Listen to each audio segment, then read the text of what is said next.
Ladies and gentlemen, welcome to the Horror Mine. My name is Vic Shai and this is the Scare Score, where we break down horror movies and rate them on how scary I think they are. In today's episode, we're going over the 2020 Indonesian horror film, May the Devil Take You 2. TOO. This sequel is once again directed by Timo Tjahjanto and continues the story of Alfie and Nara after the events of the first film. I'll be going over the events that take place throughout the film, while our trusty scare score percentage on the bottom left will be going up based on how effective the scares are throughout the film. But without further ado, sit back and relax and join me as we explore May the Devil Take You 2 and tally up the scare score.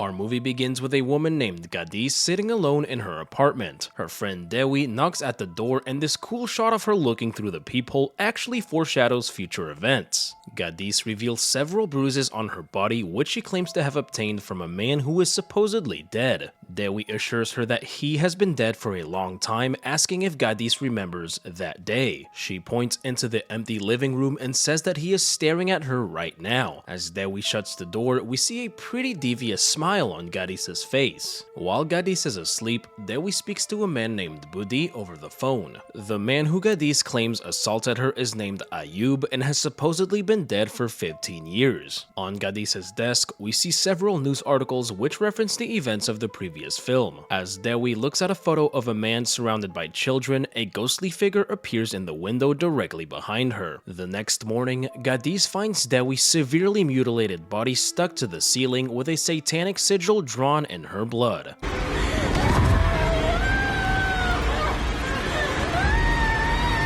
We are then reunited with Alfie and Nara, who are still recovering from the events that occurred 2 years ago. Nara is still mourning the death of her family and Alfie says they should try and move on. Yeah, I don't think she can ever move on from this, or this, and definitely not this. While in bed, Alfie begins playing with her light by turning it on and off. This was an obvious gateway into a jump scare which still managed to catch me off guard.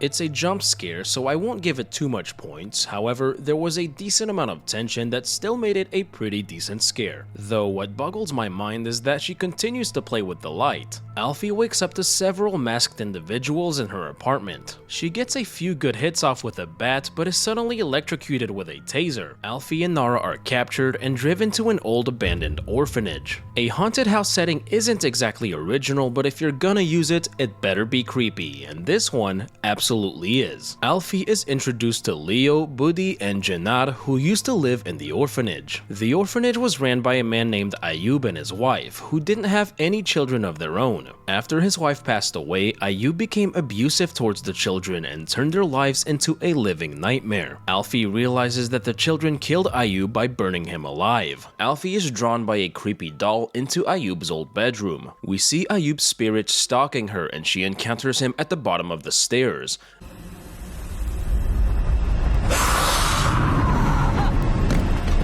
At this point, it's obvious that Ayub is the main antagonist of the film, which is its biggest problem. Unfortunately, he just isn't scary and is a big downgrade from the Dark Priestess of the first film. Alfie is reunited with Nara and meets the rest of Ayub's children, Gaddy, Marta, and Christy. Jenar tells Alfie that they mean no harm, but they are in desperate need of her help. They believe that Ayub has come back from the dead seeking vengeance and has already killed their friend Dewi. Christy is still skeptical about the situation, saying that Gaddy has always been strange and that she was the only one to witness Dewi's death. They show Alfie a black Bible containing several satanic imageries and a drawing of the Dark Priestess. Budi says that Ayub was given the Bible by a mysterious woman whom we see is the priestess from the previous film. The priestess has less than 1 minute of screen time and still manages to be scarier than Ayub. Though it's never confirmed, it's possible that Ayub became involved with black magic to try and resurrect his his late wife. Everyone but Christy and Nara head into the cellar, where they see the chalk outline of where Ayub passed away. The group communicates using walkie-talkies because their cell phones don't work at the orphanage. Martha says that Ayub was worshipping the ancient demon of enlightenment and immortality named Moloch.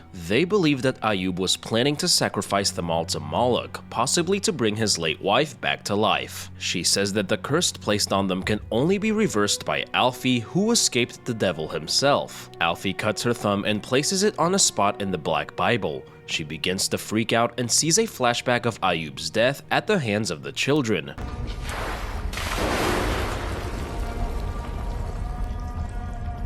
The moment right before his death is probably the only time where Ayub appears genuinely creepy. They set Ayub on fire and he vows that they will never be rid of him. His body is later discovered by Palpatine and turned into Wait. Wrong script. During this scene, there seems to be a mannequin in the background that slightly tips over, but is sitting straight up in the next frame. I don't think it's a dead body because we can also see it in the scene where Ayub dies, which was 15 years ago. Alfie suddenly passes out and the room turns freezing cold. Upstairs, Christy is reading a book titled Debunking Spirits and Ghosts, reiterating that she doesn't believe in the supernatural. She tries contacting the group using the walkie-talkie, but instead, Leo hears Ayub's voice on the other end saying Christy now belongs to him.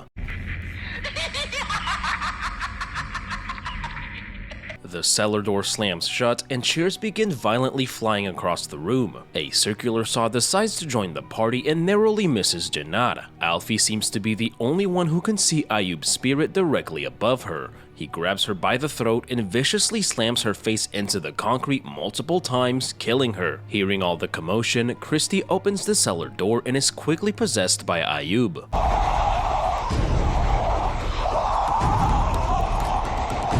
She transforms into a deadite-like demon and begins chasing Nara. Demon Christy is absolutely relentless and is the scariest part of the movie.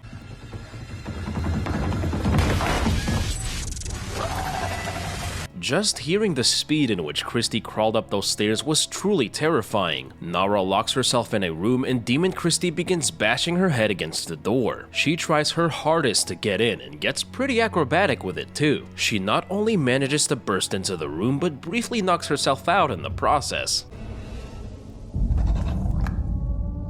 Demon Christy gets back up and creepily searches for Nara inside the bedroom. Actress Lutetia gives such a great performance here. Her movements and physicality combined with the amazing makeup effects make Demon Christy the highlight of the film. She finds Nara hiding on top of the closet and grabs her by the neck. Nara pushes herself off the wall, which causes the closet to fall on top of Christy. Alfie rushes into the room holding a pipe and bashes her over the head multiple times, killing the possessed Christy. Alfie blames Martha for having her recite the spell which was supposed to revoke Ayub's curse. However, it seems that the spell only managed to unleash Ayub and make things worse. Alfie says that she has done all they asked and that she and Nara are leaving. Buddy says that he'll drive her to the nearest train station, but when he tries to start the car, he discovers it has been sabotaged. Buddy exits the car and the ghost of Lakshmi briefly appears. Alfie finds herself alone back inside the house and encounters Demon Lakshmi. The way she slowly pokes her head out is super unsettling. She rapidly crawls backwards towards Alfie in what is a brief but very effective scare scene. Alfie then comes across her father Lesmana, who warns Alfie that the devil is still after her soul. Ayub suddenly appears behind her and grabs her arm, which leaves a burn mark after she wakes up from the nightmare. The group get back together but notice Gaddy is missing, so Leo goes looking for her. While looking at the Black Bible, Alfie remembers Gaddy biting on her bandage thumb. She looks at their old picture with Ayub and notices Gaddy sitting on his lap and holding his hand. She references Stockholm Syndrome and believes that Gaddy began to feel affectionate towards Ayub. We see that Alfie is right when Gaddy locks Leo in the kitchen, just like Ayub did when he was a child. He sees a younger version of himself banging on the door and probably doesn't remember being that creepy. As he tries contacting Buddy, Christy's body falls out of the freezer and crawls away. He is attacked by Christy but manages manages to fight her off with a couple of headbutts. As Leo falls to the ground laughing hysterically, he is suddenly grabbed by Ayub and dragged into the cellar to his death. Gaddy locks the group inside of the room and dresses herself up for a pretty dark and twisted scene. Gaddy lays on Ayub's bed and is spiritually impregnated with his spirit.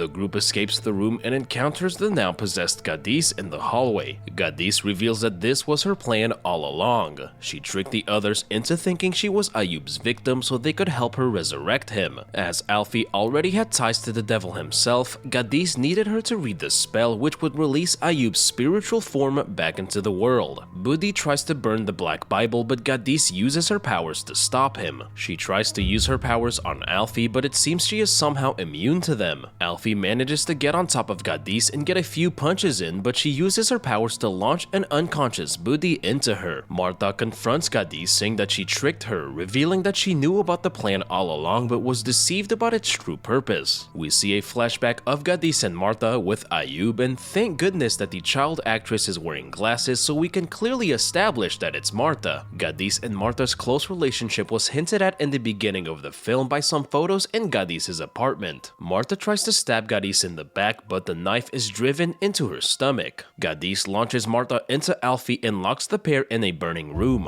In her dying breath, Martha tells Alfie to read a spell in the book which will help her defeat Ayub and Gaddy, and that with great power comes great responsibility, or something like that. Gaddy tries going after Nara, who sticks the taser straight into her mouth, though it isn't enough to stop her. Kamu suka ngelawan ya, Nara. Alfie finds a spell in the surprisingly user-friendly Black Bible, which seems to illustrate how a Jedi obtains the Force. Alfie uses her new powers to launch a desk through the door and break free. We then get a pretty badass shot of Alfie, who looks like she's about to join the Fire Nation. Alfie brings Buddy outside and goes back into the house to look for Nara. She sees Lesmana and Laxmi sitting in front of a TV with a creepy smile across their faces. She sees Nara calling for help from inside the television, followed by Ayub taunting Alfie.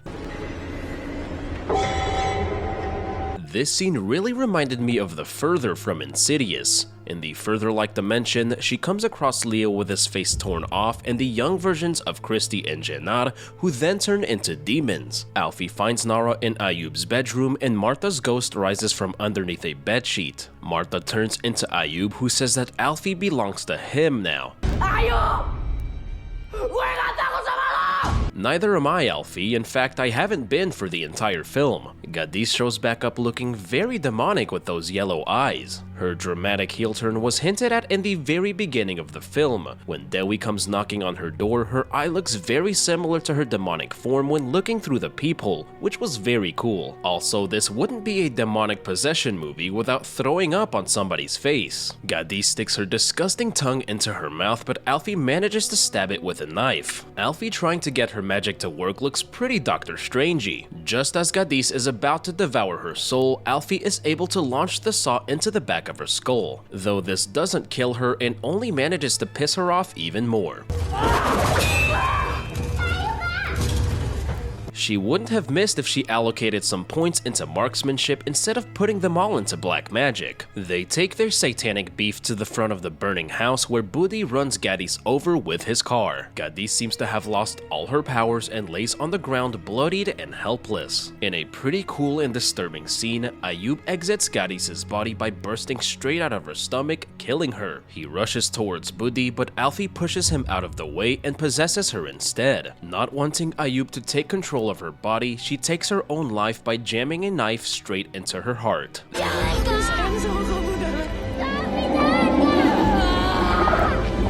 This entire scene is so well made. Everything from the acting to the music swelling in the background make this a very emotional climax. Alfie wakes up in the spiritual plane and is confronted by Moloch himself. Since Ayub was unsuccessful in pleasing Moloch, he is now stuck in eternal damnation.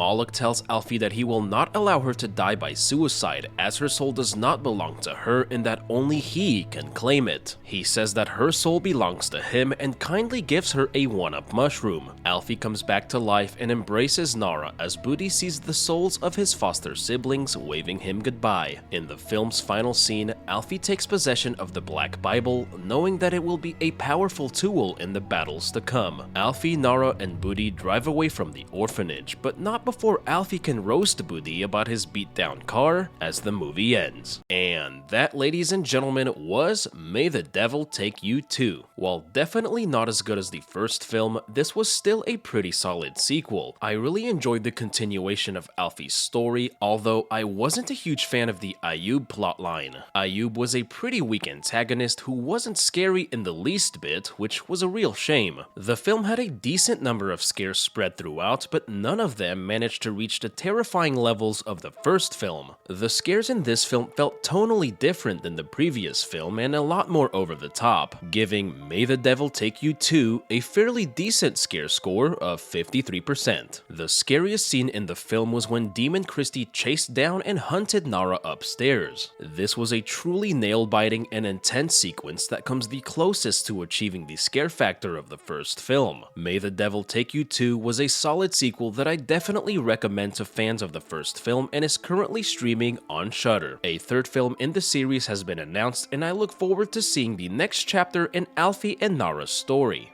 But as always, I hope you all enjoyed the video. My friends, thank you all for tuning in and I cannot wait to see y'all right back here in the horror mine. Y'all stick around.